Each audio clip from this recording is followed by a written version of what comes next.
Reconociendo que el alma es capaz de todos los males como de todos los bienes, hemos de marchar siempre por el camino que conduce a lo alto, practicando en toda forma la justicia con ayuda de la inteligencia para ser amados por nosotros mismos y por los dioses.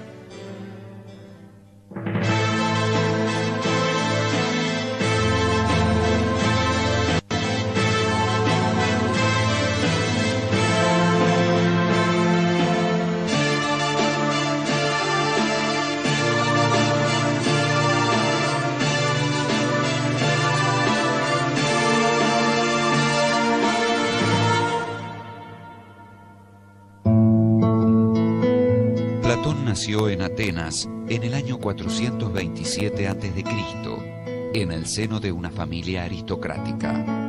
Su verdadero nombre era Aristócles. El apodo Platón significaba en griego de anchas espaldas y aludía a su robustez. En esa época, después de ganadas las guerras contra los persas, Atenas había conocido un período de gran esplendor político y económico que duró alrededor de 50 años.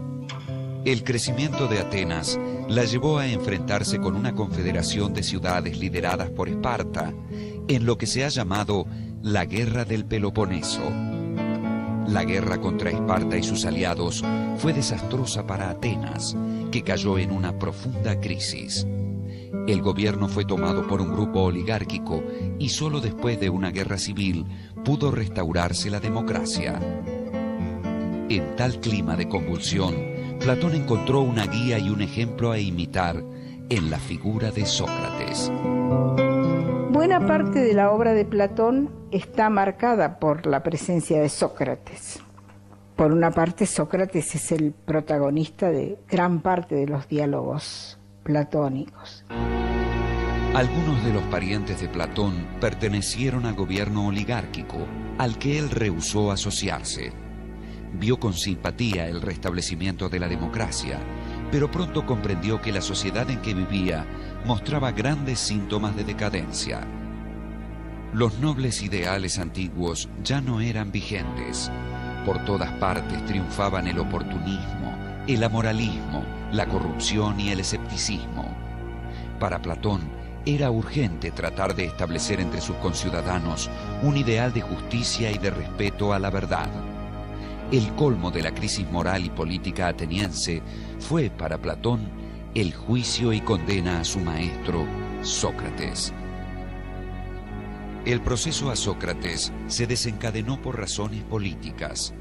Algunos de sus discípulos habían estado vinculados a la tiranía oligárquica y las autoridades democráticas creyeron oportuno alejarlo de la polis.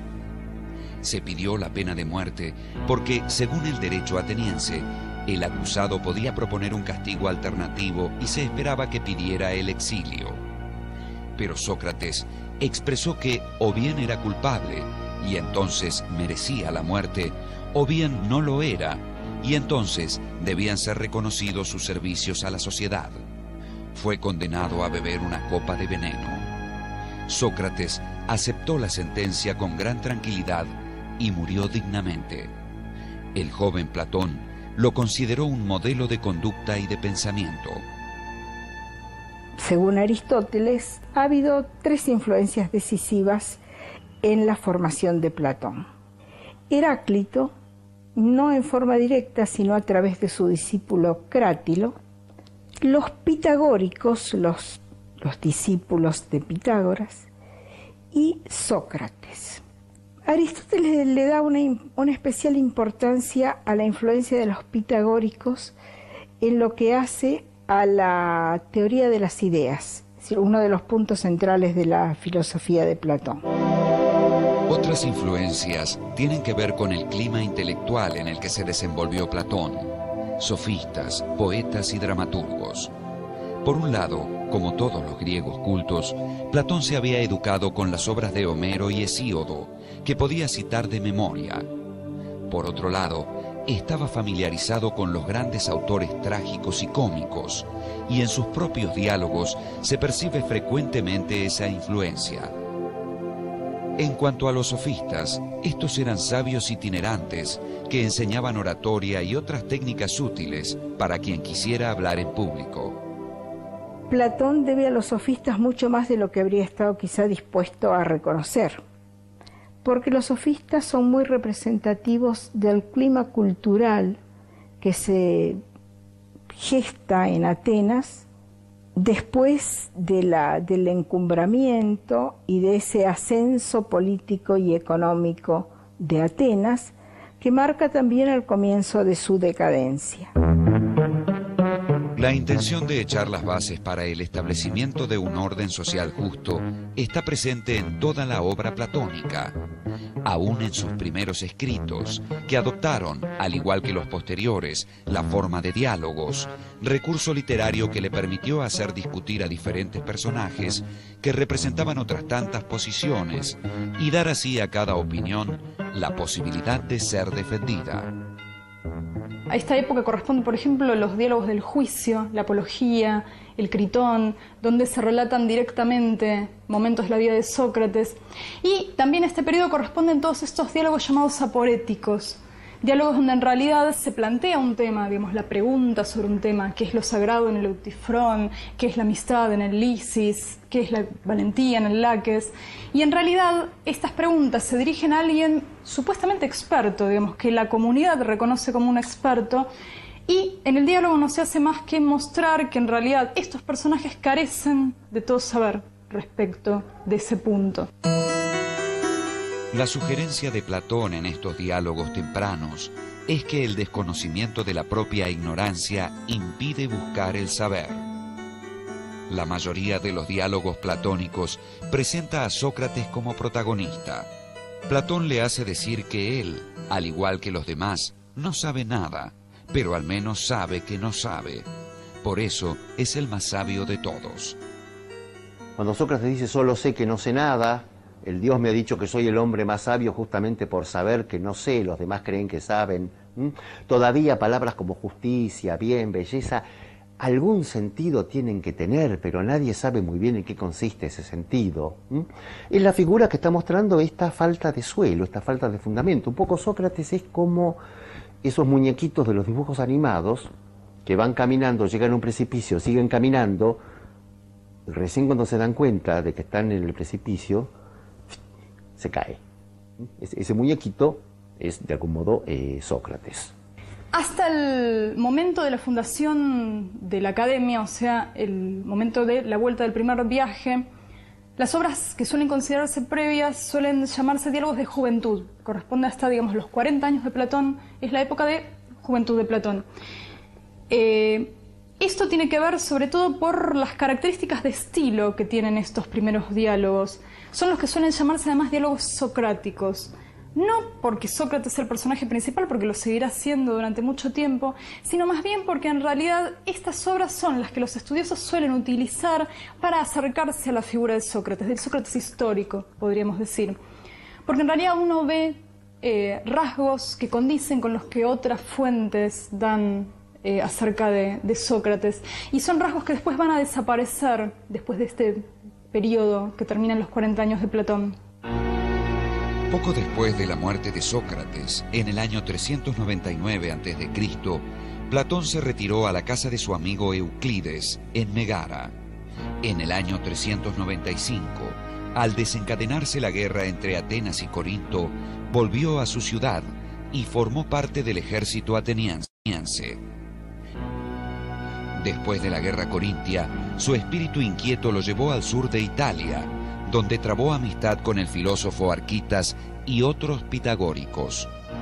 Mientras viajaba por la región, fue invitado a visitar la corte de Dionisio en Siracusa. De Siracusa era Dion, un personaje que, según la tradición, tenía lazos muy cercanos con Platón.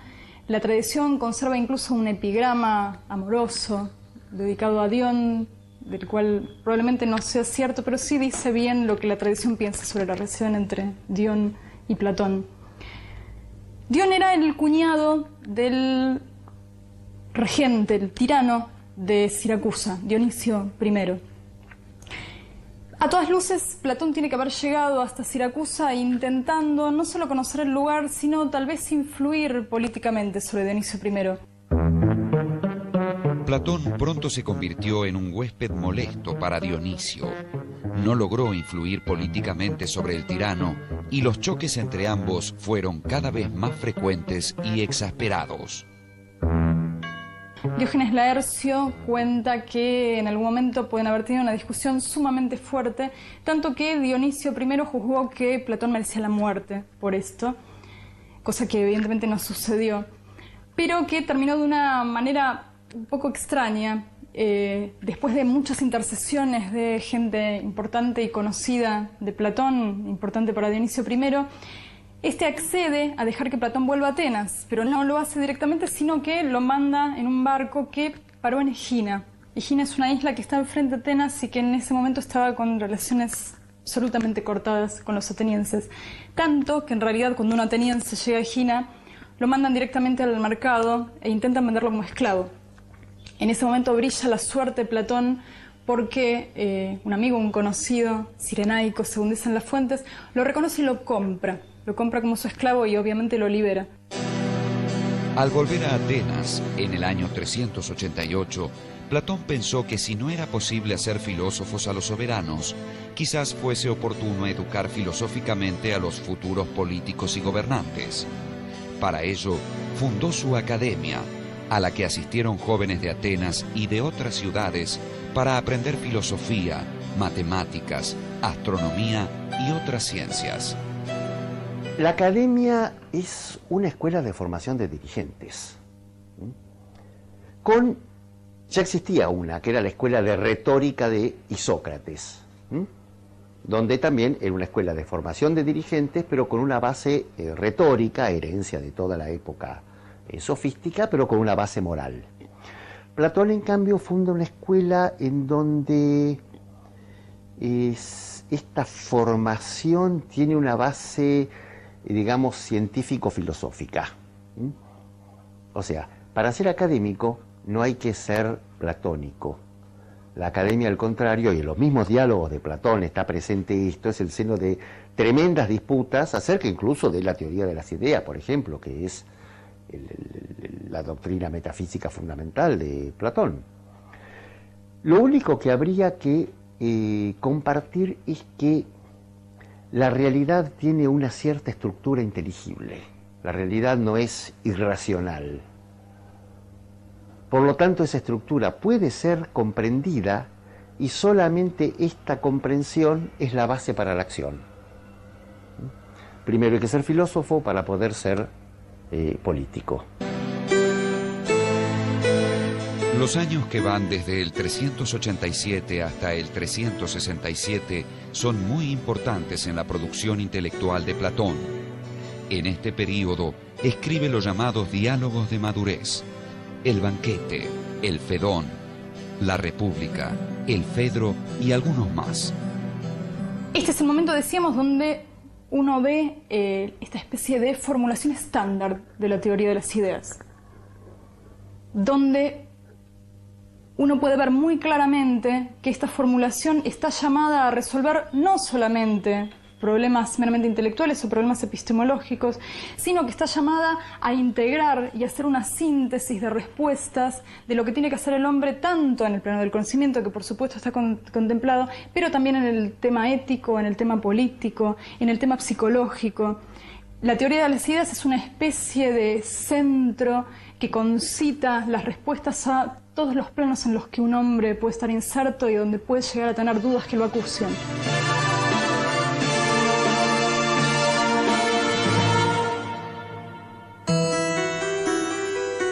Nada había en la filosofía anterior a Platón que permitiera prever esta concepción. A partir de ella, la ética, la política y la estética encontraron su lugar en la reflexión filosófica al lado de la tradicional pregunta por la realidad física y los problemas del cambio y la permanencia que habían ocupado ya a Heráclito y Parménides, entre otros. Al formular su teoría de las ideas, Platón se pregunta qué son la justicia, la bondad, la belleza y las demás propiedades de este tipo.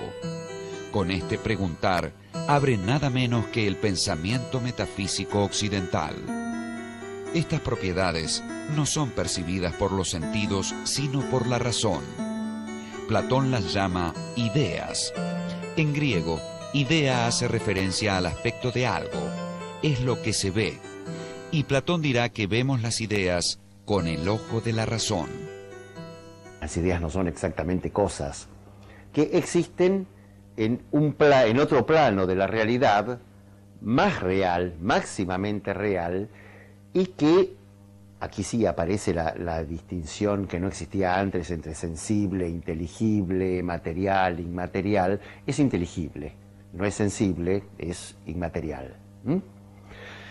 Esas ideas de algún modo respaldan, permiten ser, dan ser a las realidades sensibles y cambiantes entre las cuales nos movemos y en cuyo mundo estamos. Ellas mismas no cambian, son eternas y tienen todas las características de lo que es idéntico a sí mismo. Ahora, de algún modo toda la filosofía de Platón, por lo menos toda la filosofía de ese Platón que históricamente nos llega, que pesa, digamos, en nuestras representaciones culturales, es una erótica en este sentido, ¿no?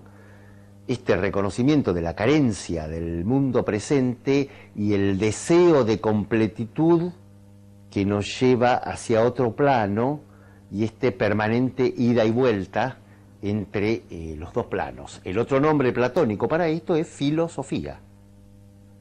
El sabio platónico no puede ser sin más sabio. Sofos no tiene la sofía, el saber, es filósofo. Es aquel que ama, que busca, que eróticamente busca el saber, pero nunca logra obtenerlo por completo. Estos diálogos de madurez no se limitan a presentar la teoría de las ideas. Encontramos en ellos despliegue poético y dramático, riqueza de ideas, creación de discursos míticos y alegóricos y conciencia de los matices de cada problema abordado. La originalidad de Platón no deja de asombrarnos en cada uno de estos diálogos. Por otro lado, en este periodo de madurez aparece otro tema muy presente que no existía en los diálogos de juventud, que es el problema de la muerte.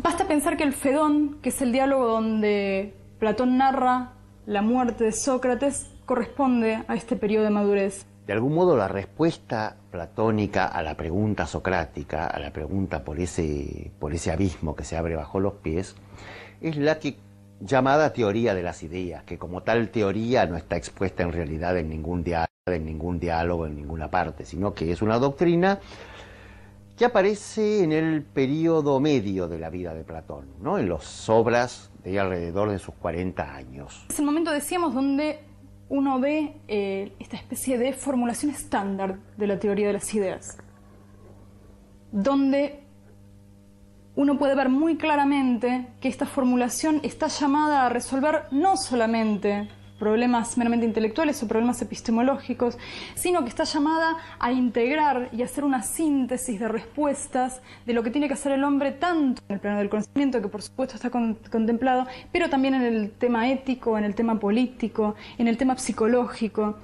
La teoría de las ideas es una especie de centro que concita las respuestas a todos los planos en los que un hombre puede estar inserto y donde puede llegar a tener dudas que lo acusen. En el año 367, habiendo fallecido en Sicilia el tirano Dionisio el Viejo, su hijo Dionisio II invitó a Platón a volver a Siracusa. Le prometió poner a su disposición los medios necesarios para concretar el proyecto político platónico. La tentación era irresistible y Platón viajó por segunda vez a Sicilia.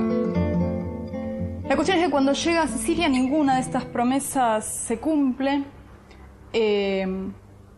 Sí, según dicen, Dionisio II le gustaba tener una especie a Platón de decoración en la corte, tanto que no lo deja volver a Atenas. Platón tiene de nuevo que hacer largas recorridas tratando de buscar amigos que intercedan. Dicen que ahí apareció la figura de Arquitas de Tarento, conocido de Platón y convenció a Dionisio II de que lo deje volver a Atenas. En este caso no hubo venta de por medio. Platón, una vez que sale de Sicilia, vuelve a Atenas, evidentemente con muchas menos esperanzas. Y contra lo que uno puede pensar, unos años después, en el 361, Platón vuelve a intentar de nuevo contactar a Dionisio II para ver si realmente este plan se puede llevar a cabo o no. Este tercer viaje vuelve a ser infructuoso y Platón vuelve a Atenas sin llegar a ver, digamos, plasmada en la realidad la posibilidad de plasmar este modelo. En este periodo, señalado por sus dos últimos viajes a Siracusa, Platón escribe sus diálogos de vejez. Quizá lo más interesante en los últimos diálogos platónicos, desde la problemática filosófica, es su reformulación de la dialéctica, que antes era presentada como la simple contemplación de las ideas. Lo que antes constituía, digamos, el meollo de las obras, que era esta relación dialógica donde los interlocutores nunca son personajes que estén de más. Si hay algo que tiene la dialéctica platónica es una estructuración donde en realidad los interlocutores son elementos fundamentales para la comprensión de cómo se da el método filosófico. Si bien a veces uno puede pasar, abre un diálogo y estos interlocutores parece que solamente dice sí es cierto, no es cierto, no entendí demasiado bien. Uno siempre ve que llega al punto donde estos interlocutores son lúcidos y están controlando el avance de la argumentación. Desde este punto de vista, la dialéctica se ocupa de discernir, a partir de los 5 géneros supremos, las relaciones que unen ideas entre sí. Esos géneros primeros o ideas fundamentales son reposo, movimiento, ser, mismidad y diferencia. Avanzando ordenadamente desde estos 5 géneros, la dialéctica permite alcanzar las definiciones adecuadas de las diferentes cosas. En su tercer viaje a Siracusa, Platón presentó un proyecto de constitución que fue desechado por Dionisio II. Aconsejó la organización de una confederación de ciudades contra la amenaza de Cartago, que jamás fue instrumentada, y requirió la amnistía para los opositores políticos del joven tirano, lo que fue desestimado. Platón se vio obligado a admitir que no podía pretender que los gobernantes fuesen lúcidos y desinteresados.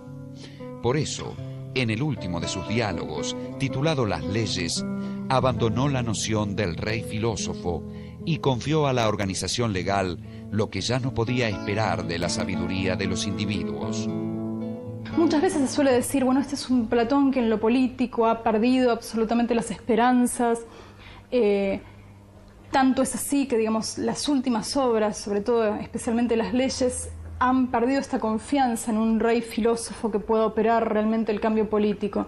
Sin embargo, el hecho de que el tema se mantenga y que en realidad se le siga dando vueltas a la cosa, está hablando de que en realidad, básicamente, las preocupaciones de Platón siguen vigentes hasta los últimos días. Posiblemente Platón quería lograr algún resultado en el terreno de los hechos, en el terreno político, en el destino de la polis. Como todo intelectual que se mete en política, fracasó estrepitosamente. En cambio, y no sé si él lo pensó o no, dejó para los siglos o milenios posteriores esta especie de esquema con respecto al cual se ha armado Occidente, ¿no? Platón falleció en el año 347 a.C.